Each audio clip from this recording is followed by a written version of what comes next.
इस वीडियो में हम लोग क्लास 8 मैथ का मॉडल सेट 3 पढ़ने वाले हैं। ठीक है, मॉडल सेट से ही एग्जाम में प्रश्न पूछा जाता है। आप सब बोल रहे थे कि मॉडल सेट का वीडियो लाए, मॉडल सेट का वीडियो लेकर हाजिर है। आप सब वीडियो को लाइक कर दीजिएगा, चैनल पर नया है तो चैनल को सब्सक्राइब भी कर दीजिएगा। तो देखिए, सही विकल्प पर सही का चिन्ह लगाइए। जिस संख्या के इकाई स्थान का अंक 3 होता है उसमें, ठीक है, उसमें धन के इकाई का अंक, ठीक है, इकाई का अंक होगा। तो देखिए, इकाई का अंक अगर 3 रहता ना तो धन यानी 3 बार गुना करेंगे। ठीक है, 3 बार, 3 3 9 होता है 27, 27 आएगा तो इकाई का अंक क्या है 7 है ना। तो यहाँ पे आंसर क्या हो जाएगा ग 7। दिए गए त्रिक, इतना त्रिक दिया हुआ में पाइथागोरस त्रिक है। तो पाइथागोरस त्रिक क्या होता है, जब दो अंक होता है ना, जैसे देखिए ये होगा 3 4 5 होगा, शुरू का जो दो अंक है ना उसका स्क्वायर कीजिए और जोड़िए। तो क्या ना तीसरा अंक का स्क्वायर आना चाहिए। 3 3 9, 4 4 16, ठीक है, 9 और 16 कितना आता, 15 25, 25 आता ना। ठीक है, तो ये हो जाएगा पाइथागोरस त्रिक। तो हो जाएगा ख 3 4 5। आगे है, एक पासे को फेंकने पर अभाज्य संख्या आने की प्राथमिकता है। ठीक है, प्राथमिकता नहीं प्रायिकता है। तो यहाँ पे गलती गलती लिख ले रहा था। देखिए, पासों को फेंकने पे अभाज्य संख्या, तो देखिए पासों को फेंकते हैं तो क्या 1 2 3 4 5 आता है। तो अभाज्य संख्या यहाँ पे कितना है, तो 2 है, 3 है और 5 है और 6 भी आता। तो अभाज्य संख्या क्या है, 2 3 5 है। तो प्रायिकता में क्या होता है, ठीक है, 3 गो है अभाज्य संख्या, बट्टा में टोटल कितना, टोटल लिखते हैं, टोटल कितना 6 गो है। काटिए, 3 का 3 3 6 1 बटा 2 आ गया। तो आंसर क्या हो जाएगा ग 1 बटा 2। आगे है समलम। तो ये बोला गया है कितना है 100 डिग्री है। ठीक है, और ये सी निकालना है, ये निकालना है। तो ये दोनों का योग पता है कितना होता है, 180 होता है। तो जब ये और है ना, ये और सी कितना होता है, दोनों मिलकर 180 होता है। तो सी कितना हो जाएगा, 180 में से घटाइए 100, ठीक है, कितना हो जाएगा 80 हो जाएगा। ये हो जाएगा घ नंबर। आगे देखिए दूसरा, स्तंभ अ का स्तंभ ब के साथ सही मिलान कीजिए। तो यहाँ सही मिलान ही करेंगे। योज्य प्रतिलोम, तो योज्य प्रतिलोम कौन है, ये है। ठीक है, क्योंकि इसको वो जिसमें क्या आ रहा है, जीरो आ रहा। वितरण नियम, तो ये है, इसमें पालन हो रहा। योज्य तत्समक, ये है। ठीक है, योज्य का क्रम विनिमय, तो ये है। ये सब आपको पढ़ा चुके हैं, ठीक है ना, इसलिए यहाँ पे ज़्यादा वर्णन नहीं कर रहे हैं। अगर आपको ज़्यादा समझना है तो आप जो किताब का जो चैप्टर दिया हुआ है ना उसका वीडियो देखिए, उसका लिंक कमेंट बॉक्स में दे दिए हैं, या प्लेलिस्ट से भी देख सकते हैं। आगे देखिए, तीसरा, पुस्तक में से सही विकल्प चुनकर खाली जगहों को भरिए। तो देखिए आकृति सरल आकृति है, ठीक है, सरल आकृति है या नहीं, तो ये बिल्कुल सरल आकृति नहीं है, टेढ़ी मेढ़ी है ना। अब देखिए, वर्ग अंतराल 225 से 250 की उच्च सीमा, तो ज़्यादा कौन है 250 है, तो 250 हो गया। विषम संख्या का, ठीक है, यहाँ पे वर्ग लिखा हुआ है, विषम संख्या का वर्ग क्या होता है, विषम होता है। ठीक है, विषम संख्या कुछ भी ले लीजिए, जैसे 5 ले लिए, तो 5 का वर्ग है तो 25 25 हो गया, तो ये क्या है विषम है। 13 बराबर कितना, 1 या 3, ये पता नहीं क्या क्वेश्चन दिया हुआ है, कोई यहाँ क्वेश्चन ही गलत है। आगे बढ़ते हैं हम। नीचे दिए गए प्रश्नों के उत्तर बगल के बॉक्स में भरिए। बॉक्स दिया हुआ है ही नहीं, बुरा के भरिए। ठीक है, तो 150 किलोग्राम यानी किलोग्राम का 210 किलोग्राम से अनुपात होगा। 150, तो यहाँ पे पहले हल कर लेते हैं। तो देखिए यहाँ पे 150 है ना, इसका अनुपात निकालना 210 है। अब इसको काटते हैं, तो देखिए एक जीरो कट गया, 3 5 15, 3 7 21, तो कितना आ गया 5:7 आ गया। तो यहाँ लिखेंगे 5:7। आगे देखिए, यदि खरीद मूल्य 240 रुपये, उपरी व्यय 320 रुपये हो तो क्रय मूल्य कितना होगा। तो कितना होगा, दोनों को जोड़ देंगे, 240 और 320, 4 2 6, 3 2 5, 560 हो जाएगा। तो यहाँ पे कहाँ लिख दिए, यहाँ पे आंसर देखिए, दूसरा का आंसर पता है 560 रुपया। याद याद रखिएगा, ध्यान रखिएगा। देखिए आगे देखिए, 7x³ - 8x+3 में व्यंजक का घात होगा, तो सबसे ज़्यादा घात क्या है 3 है, तो यहाँ पे 3 हो जाएगा। ए पे पावर एक्स का गुणात्मक प्रतिलोम होगा, तो 1 बटा कितना होगा, देखिए गुणात्मक प्रतिलोम है ना, 1 बटा ए पे पावर एक्स होगा। ठीक है, तो ऊपर जाएगा तो क्या माइनस लग जाएगा, यहाँ पे आंसर हो जाएगा ए पे पावर -x। तो समझ में आ गया होगा। पांचवा सवाल, यदि पहली संख्या दूसरी संख्या से 20 अधिक है तो दूसरी संख्या पहली संख्या से कितने प्रतिशत कम है।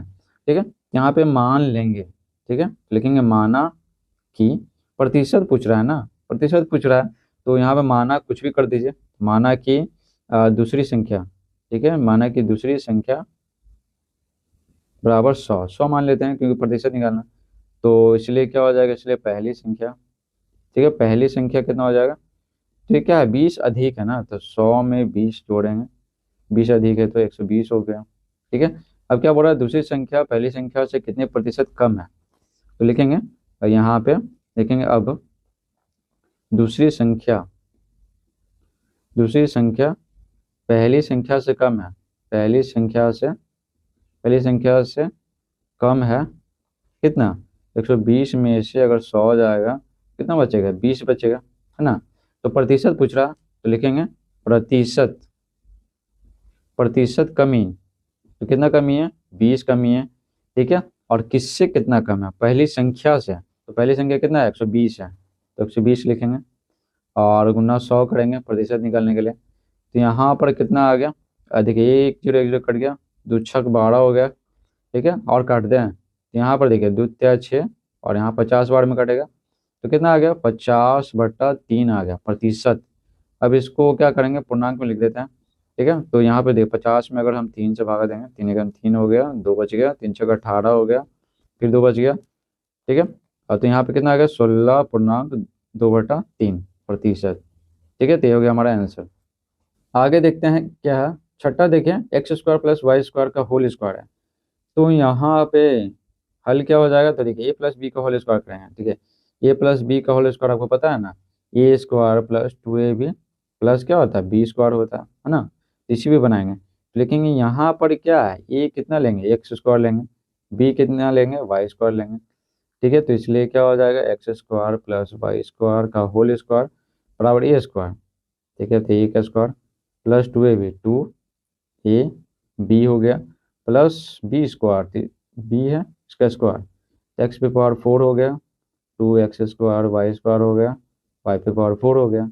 ये हो गया हमारा आंसर। आगे देखिए नेक्स्ट सवाल, सातवां देखिए 10 मीटर, यहाँ पे मीटर लिखा हुआ, 10 मीटर की छाया, ठीक है ना, कुछ होगा।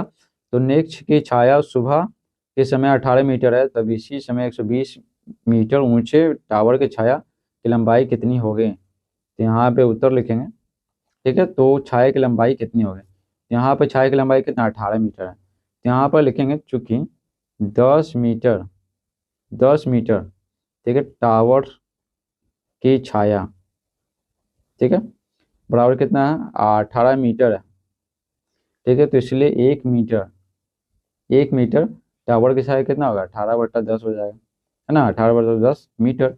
इसलिए क्या है, इसलिए 120 मीटर, 120 मीटर ऊंचे ऊंचे जो टावर है उसका परछाई कितना होगा, 18/10, और 120 ज़्यादा है तो गुना करेंगे, कितना मीटर हो जाएगा। और इसको काट लेते हैं, तो देखिए 1 0 कट गया, ठीक है। तो 18 × 12 करेंगे, तो 18 × 12, 18 × 36 और 18 6 8 3 11, ठीक है, 216 हो जाएगा, तो 216 मीटर। ये हो गया हमारा आंसर। आगे देखिए आठवां सवाल, नक्शा और चित्र में क्या अंतर है। तो देखिए नक्शा और चित्र में निम्नलिखित अंतर है।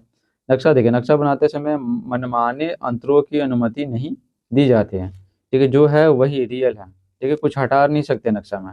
चित्र बनाते समय ना मनमाने अंतरों की अनुमति दी जाती है, ठीक है। चित्र बनाते समय घर के बगल में जो पेड़ है उसको नहीं भी दिखा सकते हैं, समझे। लेकिन नक्शा में जो है वो आपको दिखाना है, सब कुछ दिखाना है। नक्शा किसी पैमाने के आधार पर बना बना होता है, परंतु चित्र किसी भी आधार पर बना हो सकता है, अपने मन से भी चित्र बना देते हैं, लेकिन नक्शा जो है वही रहेगा, जो रियल में है ना वही रहेगा।